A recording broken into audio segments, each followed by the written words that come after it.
Hi, welcome to Tea Leaves Programming. You're watching the series Counting Like It's 1479. Today, I want to talk about I-bonds.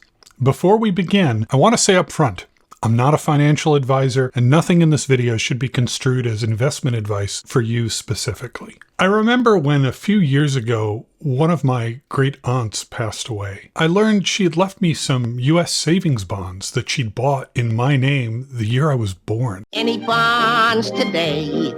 Bonds of freedom, that's what I'm selling. Any bonds today?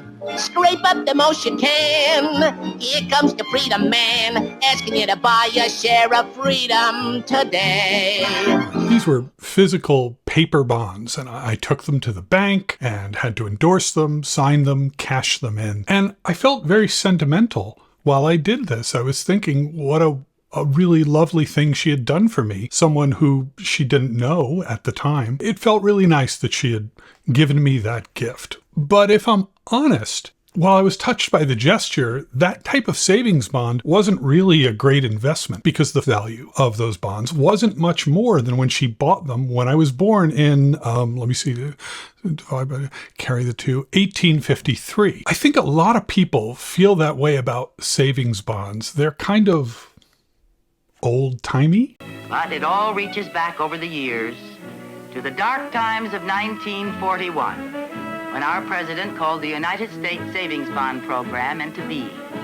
So savings bonds aren't going to make you rich, right? Why bother? Well, there is a reason to bother about bonds, and it's because of the Series I savings bond. First issued in 1998, for a long time, these were the best kept open secret in personal finance. These are, in my personal opinion, one of the best investments available to normal Americans.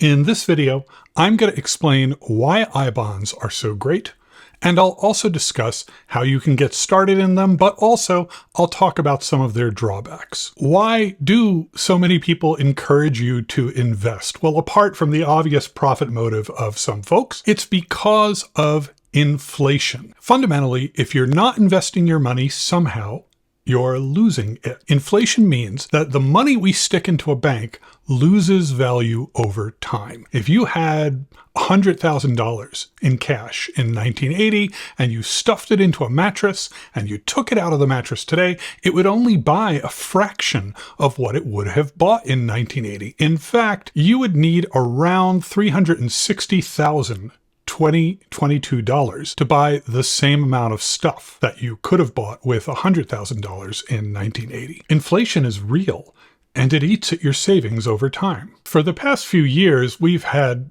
very low inflation, almost zero. But now that we seem to be entering another rough spot of higher inflation, people are starting to look for answers. They're looking for solutions. Enter I-bonds. I-bonds, or more properly, Series I savings bonds, are a low-risk savings product of the United States Department of the Treasury.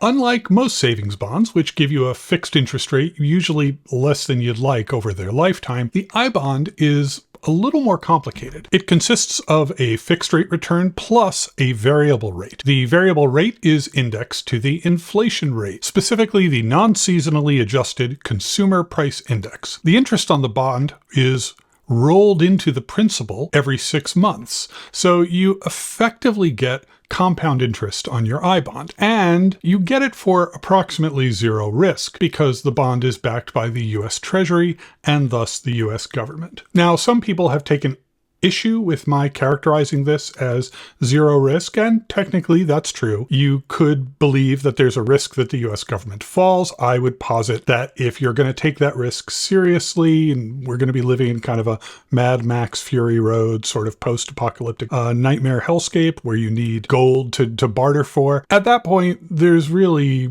very few and possibly no financial instrument that's going to be appropriate for you. Personally, I think the risk is so low of the U.S. Treasury defaulting on these bonds that it's appropriate to call I-bonds zero risk. For the past few years, the fixed rate portion of the I-bonds has been roughly 0%. So we can just treat I-bonds as a bond that is simply indexed to inflation. If you had bought $10,000 worth of I-bonds in 1999, they would be worth $37,600 today. Much better than if you'd left it in a savings account collecting desultory bank interest rates. You might have gotten that kind of return, or much better, if you'd invested in the stock market. But to do that, you would have had to take more risk. This isn't where the story ends, though, and this is the part of I-bonds that a lot of people don't understand. There are other things that make it special. The Treasury sells other inflation-protected securities, for example, what are called TIPS, Treasury Inflation Protected Securities. But unlike TIPS, I-bonds are guaranteed to not lose value. Let me dig into that a little bit. If you buy a TIPS bond, it's indexed to inflation like the I-bond. So if inflation goes up, the value of your TIPS increases. But it's also true that if we experience deflation, if inflation is below 0% effectively, the value of your TIPS bonds will go down, limited to the face value that you initially purchased them at. This is not true of I-bonds. They are guaranteed to always maintain at least the value they held in the prior month. So if we experience inflation, your I-bond keeps pace with it. And if we experience deflation, your I-bond, by holding its value, effectively becomes worth more.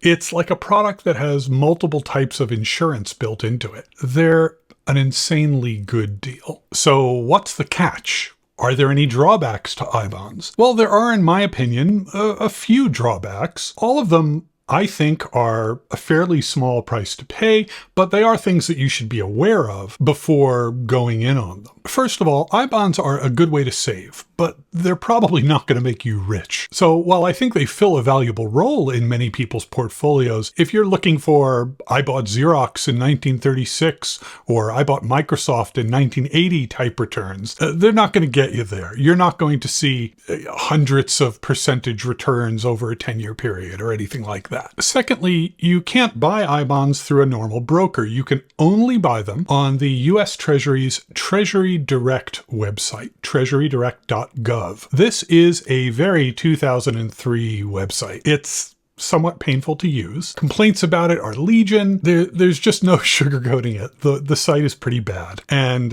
God help you if you accidentally lock yourself out of your account. Ask me how I know. Thirdly, I-bonds do lock up your money for a while.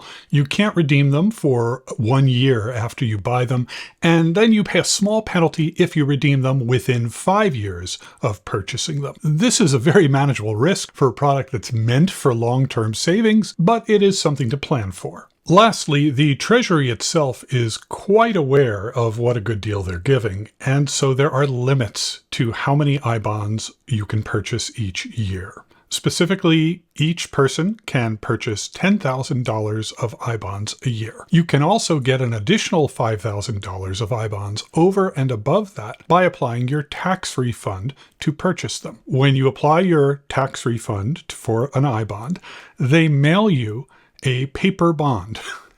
You can't just buy a paper I-bond with cash. It only goes into Treasury Direct, but the tax refund gives you a paper bond. Well, if you're like me, the last thing I want is a paper bond because I'm the sort of person who would lose it. So there is a way to get that paper bond back into Treasury Direct. It involves filling out a form and sending it by postal mail into the Treasury, and then your bond disappears for about 2 months.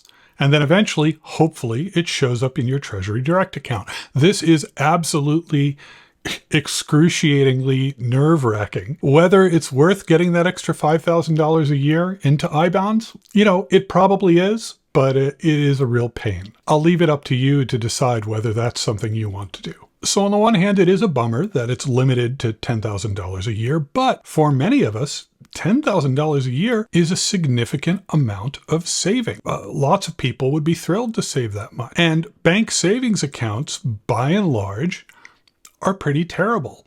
They generally do not keep pace with inflation. So this is a way to preserve your savings in a meaningful way, to be guaranteed that whatever the consumer price index does, your savings are going to keep pace with it. And I think that is extremely powerful. My experience is most people don't know that I-bonds exist. And if they do know they exist, they don't understand the mechanisms of it. And if they think they understand the mechanisms, they don't understand the amount of protection, both upside and downside in terms of inflation, that I-bonds give you. I think they are an essential tool that should be part of almost everyone's portfolio. So if you, like me and like many of us, had looked at savings bonds and dismissed them as being, not dynamic enough or too old-fashioned for your portfolio, take another look, a close look at I-bonds, and you might find that there's more to them than you thought. My channel's called Tea Leaves Programming, and this series is called Counting Like It's 1479. Thanks so much for watching.